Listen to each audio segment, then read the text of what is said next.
we get started, I'll just do a quick roll just to make sure that we note attendance. Sounds good. Good morning, everyone. We will go ahead and call the July 7th meeting of the TTAC committee to order. And we'll go ahead and have James do the roll call. All right. Good morning, everyone. We're going to just read names. If you could let us know if you are present. So first we'll go with Amy Hill with Transpo. Present. Brent Warren with the City of Napanee. Present. Steve Moriarty with Kosciuszko County. Present. Ty Adley with Marshall County.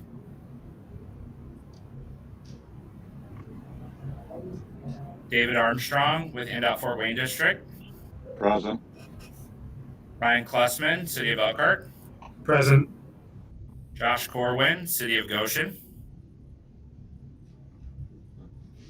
Chris Dressel, City of South Bend. Present. Ryan Fellows, St. Joseph County. Present. Rick Gall, City of Plymouth. Bill Holder, Kosciuszko County. Present. Chris Jamrose, City of Mishawaka. Natasha Kaufman, Elkhart County. Marsha McSherry, Kosciuszko County. Present. Sky Metters, St. Joseph County. Present. Jessica Miller, NDOT LaPorte District. Present. Tim O'Donnell, South Bend International Airport. Jason Peters, Marshall County. Present. Charlie McKenzie, Elkhart County. Kyle Silvius, City of South Bend. Present. Derek Spear, City of Mishawaka. Present. Justin Taylor, City of Warsaw. Present. All right, we do have enough members present to constitute a quorum, so we are good to proceed. Amy, I'll turn it back over to you. Oh, and Ty Adley is present. He was just joining as I called his name. So thanks, Ty. Great. Thanks, James. Next item on the agenda is the approval of the minutes from the June 2nd meeting. If there's no questions, I would entertain a motion to approve. Brent Warren, so moved. Do we have a second? David Ryan Armstrong, Fellows, second. All those in favor? Aye. Aye. Aye. Any opposed? If not, the minutes are approved. We'll move on to the Secretary's report. There are June administrative modifications that were included in everyone's packet as well as posted online. If you have any questions about those, please see staff. Administrative modifications are simple corrections, clarifications, or small changes that the policy board have given staff permission to do outside of meetings and do not require the board's approval. But we do notate all those changes and provide listings of those. So if you have any questions, please feel free to ask. But no action is needed on that. And that would conclude the Secretary's report. The rest of the items that I'll have, I'll keep for the body of the agenda. Thanks, James. Do we have any old business? If not, we will move right into the new business. All right, good morning. I'm going to be handling some of the new business today.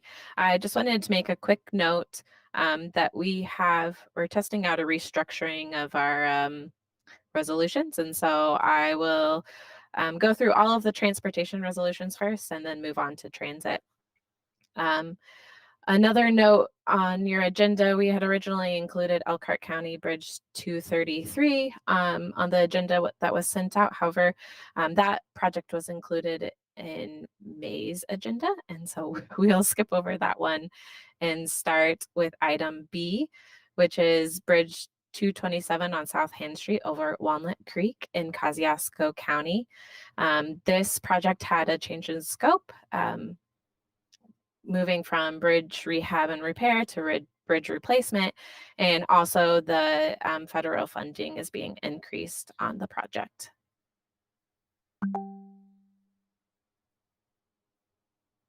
All right, the remaining projects we have today are NDOT initiated projects.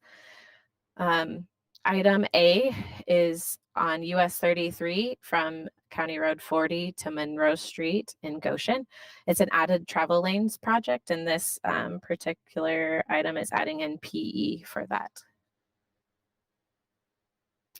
Item B is an intersection improvement at State Route 19 intersection at County Road 28,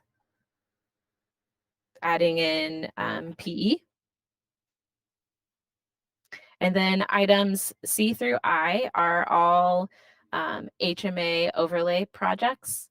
Item C is on State Route 19 from just north of US 6 to State Route 119. Item D is on State Route 13 from US 20 to 2 miles north of US 20.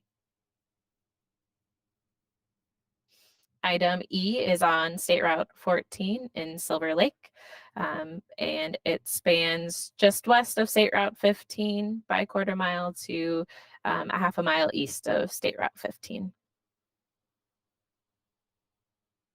Item F is on US 33. It starts at State Route 15, the North Junction, and goes to County Road 15. Item G is on State Route 13. It starts 3.5 miles south of US 6, the West Junction, Orchard Hill, and then goes 1 mile south of US West Junction at County Road 1400 North. Item H is on State Route 17. It spans from the East Junction of State Route 10 to State Route 8. Item I is along State Route 10 from the West Junction of State Route 17 to the East Junction of State Route 17. And item J is a new work type. It's an intersection improvement with new signals at State Route 23 and Adams Road. Item K is on US 30. It's an HMA overlay project spanning from 4.5 miles east of US 35 to Union Road, which is east of 35.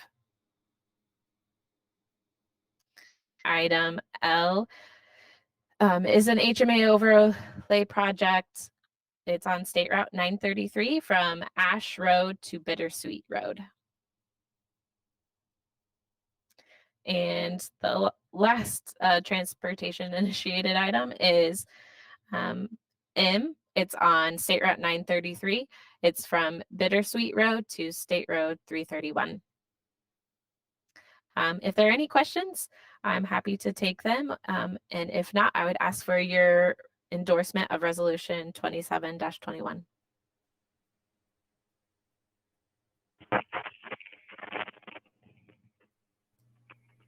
This is Tim O'Donnell, so moved. Derek Spears, second. All right, we have a motion and a second. All those in favor of endorsing Resolution 27-21, please say aye. Aye. Any Aye. opposed? All right, resolution is endorsed.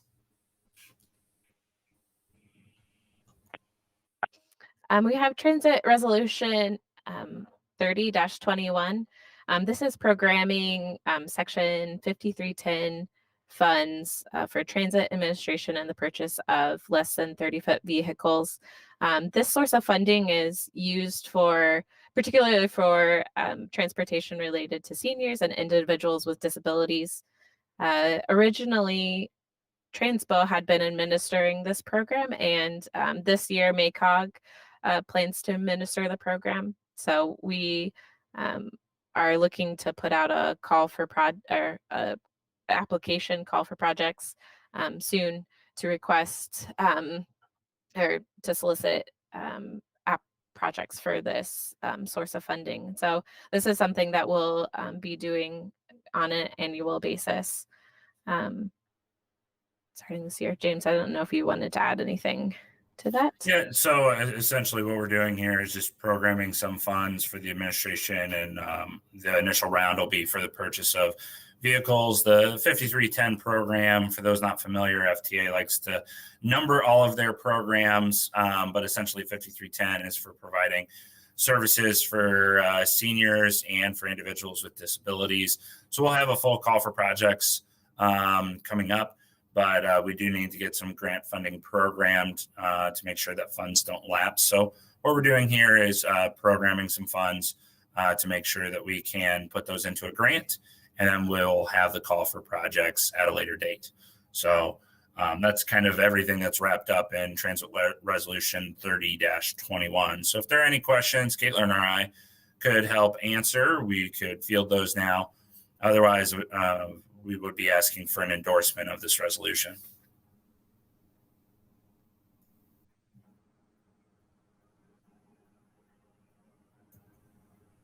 David Armstrong, so moved. Tim O'Donnell, second. All right, we have a motion and a second. All those in favor of endorsing Resolution 30-21, please say aye. Aye.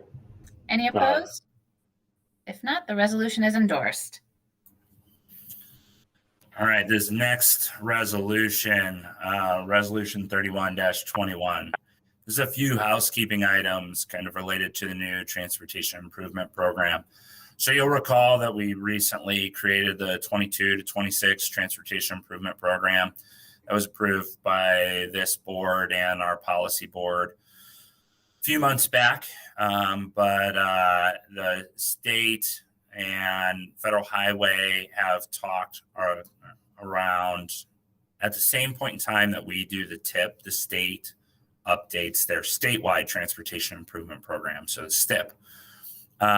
When they were reviewing the STIP, there were a few elements that they wanted to correct.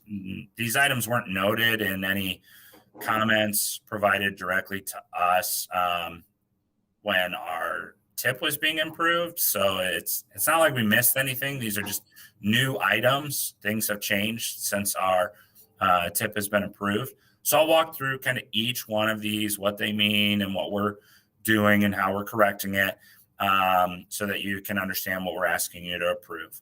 So the first item is that we have a fiscal constraint section in the Transportation Improvement Program, and it walks through the types of funding that our region receives and how much we're expecting over this time frame of 22 to 26. When we put that together, we're always supposed to use the best planning knowledge at the time. And when we were putting it together, there was not the CRISA funding. And CRISA was the second round of stimulus, the Corona relief. I don't remember all of the acronym there, but this was the second round. So the first round of stimulus was CARES. The third round was ARP. The CRISA funds were the only one that had transportation dollars attached to them for roads, bridges, highways, those kind of elements. Since CARES did not have any of that, it was the best planning knowledge at the time to assume that there was not additional funding that would be coming to the region. So we did not include those.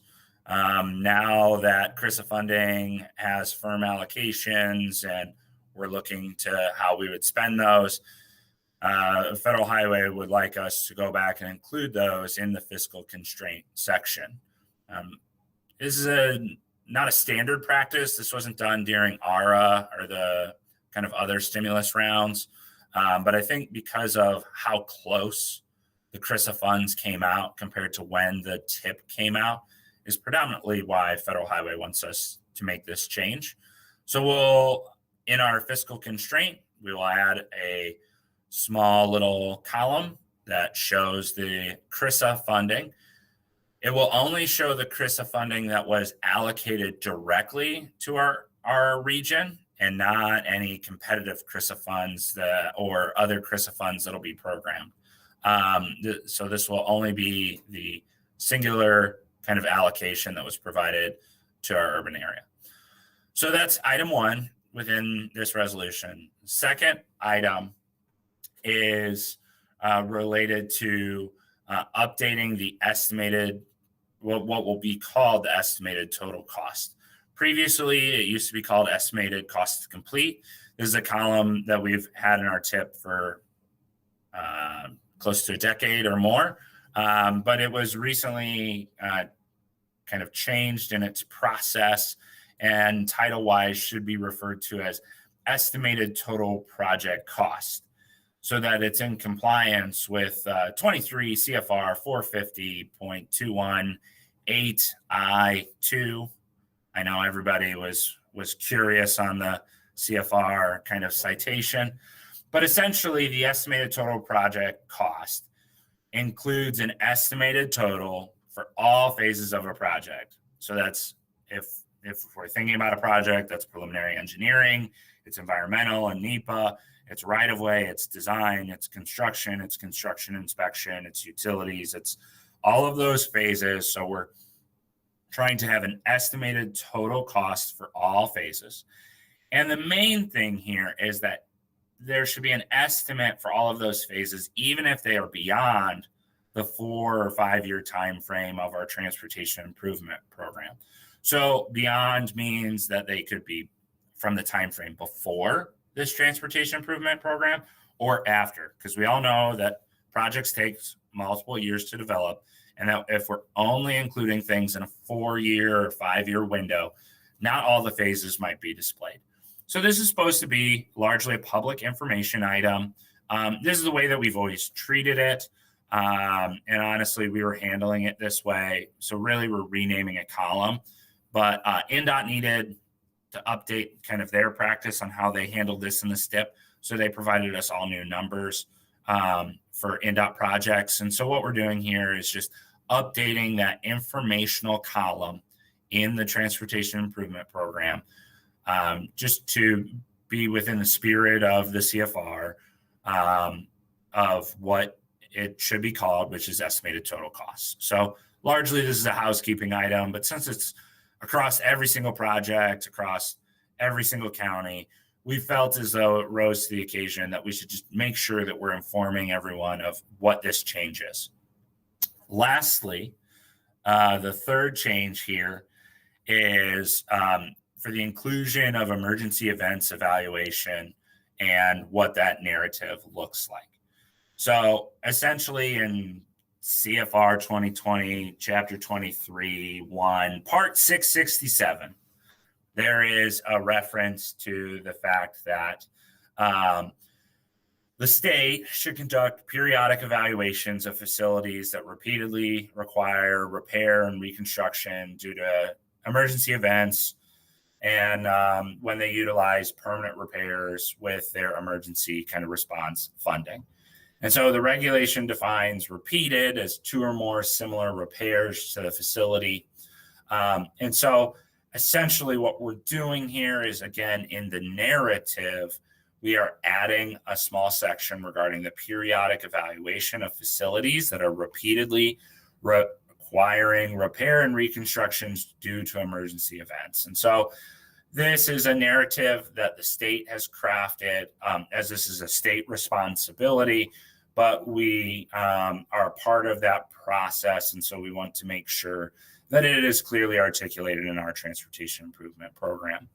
So these are the 3 changes that we have been asked to make, and we are making, just to make sure that as the state finishes up their last steps to receive approval on the statewide transportation improvement program, that there is no delay in that approval, and that all of us are kind of working together in compliance on all of these elements.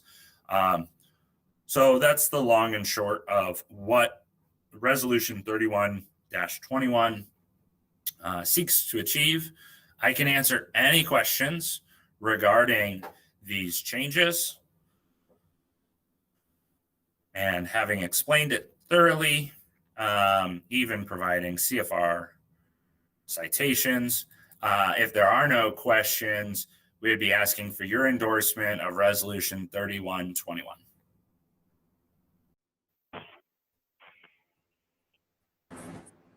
Brett Warren, move to endorse.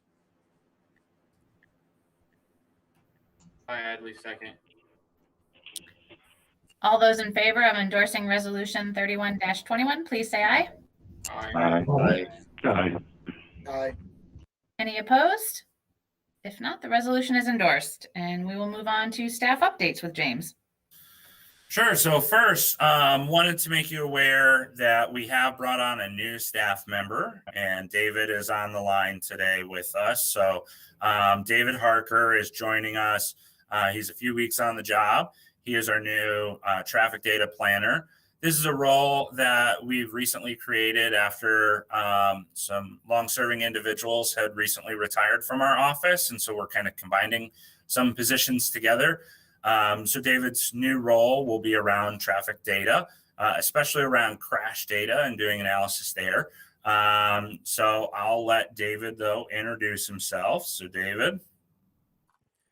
Thank you, James. As I've said before to multiple people that I've interacted with as of recently, I'm a geographer by degree, meteorologist by trade, and now a traffic data planner with MACOG. So I've spent 12 years in broadcasting, now back in the government side of things, doing data analysis for traffic. So I'm eager to get moving and enhance my skills and help out in any way I can.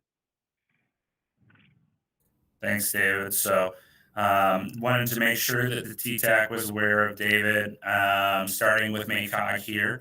And so if you need any assistance, as always, reach out to Greg, but now you can also reach out to David as well with kind of your data requests. So I would say that we could all do a nice hi, David, but it's hard to orchestrate electronically. So I'm sure he feels the welcome. So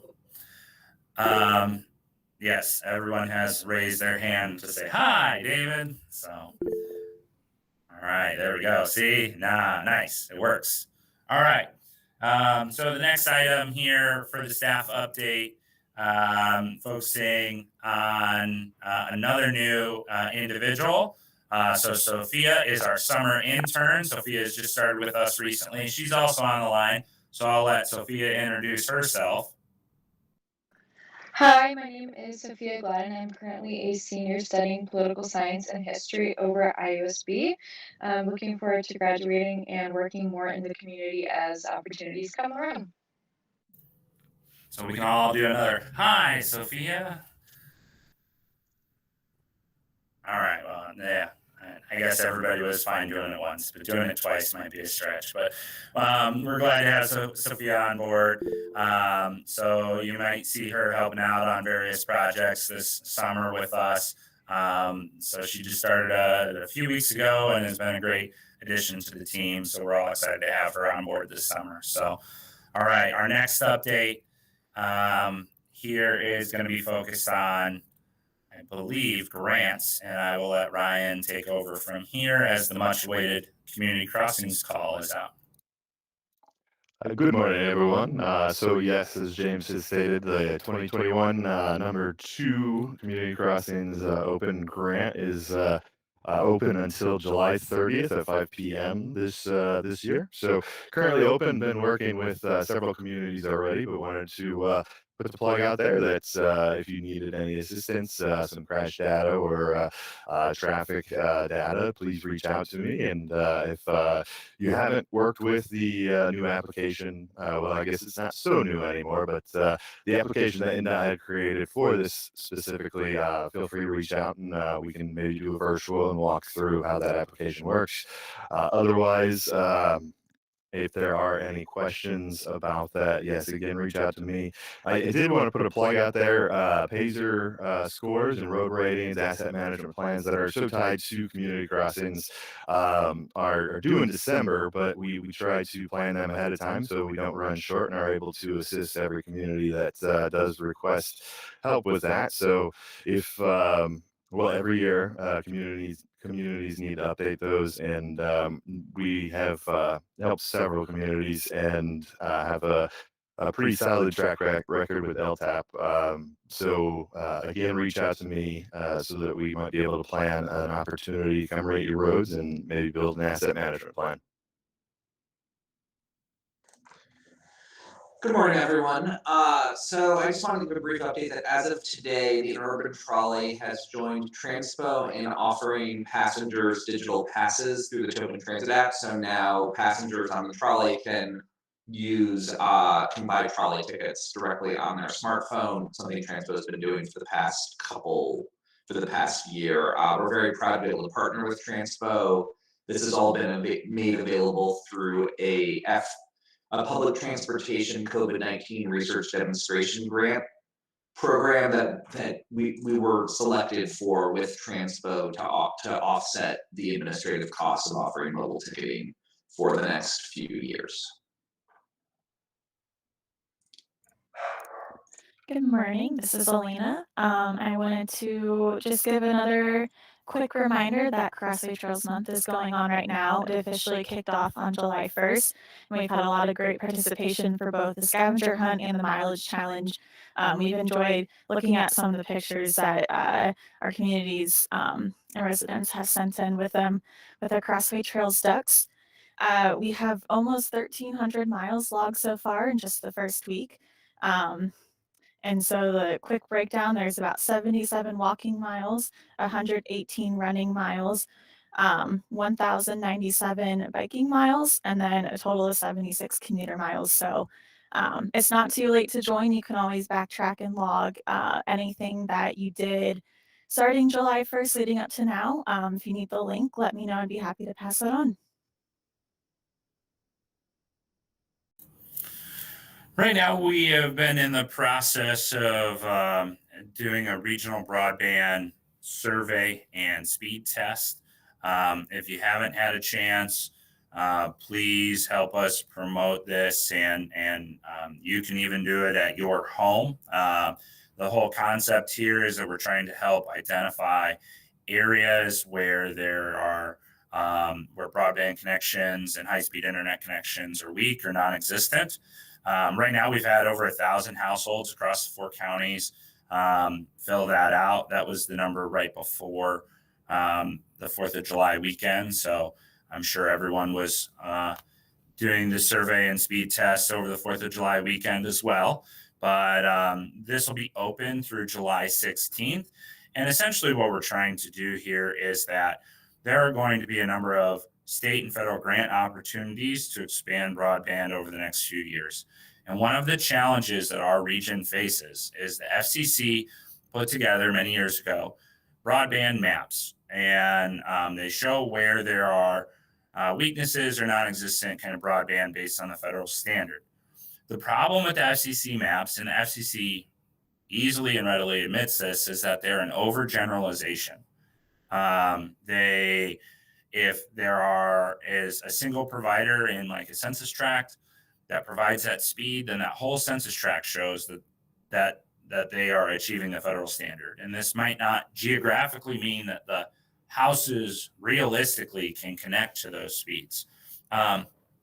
Additionally, there's lots of other kind of flaws to the maps, and they're an overgeneralization and oversimplification of the problem. And so what we're trying to be able to do with the survey and then the speed test is be able to map all of this information so that we can show our leaders and especially state and federal granting agencies where there are gaps, where there are weaknesses, where we are not achieving the federal standard, so that our region can better deploy broadband. And so we would ask that many of your communities have already shared this information. Lots of great support. And so we thank everybody for that. But we've got about another week and a few days left. So if we can make another final push to try and get even more households to fill that out, it would be much appreciated. I can answer any questions about the survey or about the speed test. But my ask to all of you is, if you haven't done it, you should do it. It's super simple. It takes less than 5 minutes, I would say. You can do it at macog.com/broadband and do it at home. And then if you haven't helped us promote it, share it with your network and help us promote. So it's just macog.com/broadband. So greatly appreciated if you can help us get even more results on that. So thank you. Additionally, we have informed you before in previous meetings that we're doing a regional comprehensive operational analysis. So this is a study that will take a deep dive into the transit systems of Transpo and the interurban trolley to see how they work, how each route performs, where it could see improvements, where there are missed opportunities, where we might be able to deploy things like micro transit or other solutions to expand kind of our transit offerings in the region. We had a request for proposals that was due just a few weeks ago. We did receive 5 proposals from kind of nationally regarded firms. So the scoring committee went through and scored those proposals. They were turned in yesterday, and we informed the firms that would be receiving interviews that their interviews will be coming up on July 19th. We'll interview those firms and then look to select one and get that process started probably in the August timeframe. So that'll be a great process. MACOG working with Transpo on that COA to take a deep dive into both of our transit systems to see where there are improvements and opportunities. So just wanted to give you an update of where we are process-wise there. Hi, everybody. This is Brett Roberts. I am giving an update on the Disaster Recovery and Economic Resiliency Plan that you'll remember we are working with Fourth Economy on to get that plan rolling. A few updates for you. Last month, we hosted 6 focus groups centered around childcare, education, housing, regional marketing, placemaking, and health. And this brought together some experts in the region and stakeholders to get a good idea of what's already happening in the region in those areas, and then also give us a vision of what needs to happen in the future as we begin to come out of the COVID-19 pandemic and the economic fallout from that. In the coming months in July, we're having another steering committee meeting where our steering committee will be looking at the data that was gathered in those focus groups and seeing how we move forward with that information. We're looking at a September deadline for this plan to be completed. As some of you know, also there's the Indiana Ready program that's coming out as well in August, and the South Bend Elkhart Regional Partnership is taking the lead on that project. To clarify any confusion, our plan here at MACOG is kind of looking at our economic development framework in the region and seeing what needs to change about that framework given what we've learned in the COVID-19 pandemic. And the READY program that will be providing dollars behind those projects is kind of connecting the brick and mortar programs that we learn about from our plan. So again, if there's any confusion on that, just send a note to either James or me, and we can help clarify that for you. But we're looking at moving forward with our plan here for a September deadline, and the READY program will have an August 31st deadline. And if on the Ready side of things, because this is a kind of a joint partnership that we're working on with the South Bend Elkhart Partnership, if you haven't seen the kind of Ready South Bend Elkhart initiative has an intake form for projects right now. So if you have project concepts or program concepts, they are asking that you submit. It's a pretty simplified form for your idea by 5 p.m. on Sunday, July 18th. As I mentioned, it's pretty simple information. This is not a full project application or anything like that. They're just trying to collect the higher level ideas and potential projects that are out there. So if you as communities have quality of life style of projects, if you think about regional cities from the first round, you had things like the Howard Park or the Goshen Theater or the Elkhart Aquatic Center, kind of these various quality of life style of projects. If you have something like that you're working on or trying to get off the ground, there might be an opportunity to look at that program. And so that's just at southbendelkhart.org. And you can find that intake form there. You've probably seen it through various mailers or whatnot as well. But they're asking that you submit, I would call it project ideas by July 18th. So if you do have any ideas, you may want to be looking at that as well, of projects that could benefit from READY funding. So wanted to make sure everybody was aware of that. Great, thank you for all the updates. Next up, we have privilege of the floor. Any questions or comments from anyone on the committee?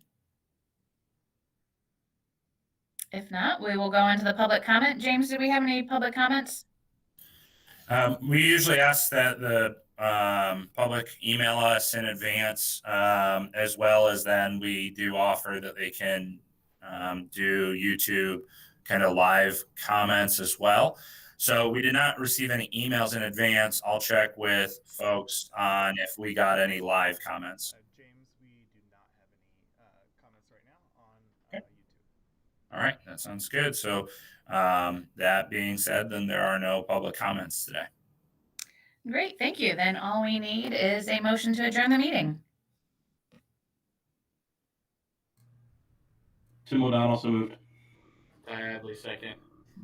All those in favor? Aye. Aye. Aye. All right, we are adjourned. Thanks, everyone. Have a great rest of the week. Thank you. Thanks, everyone. Have a good one.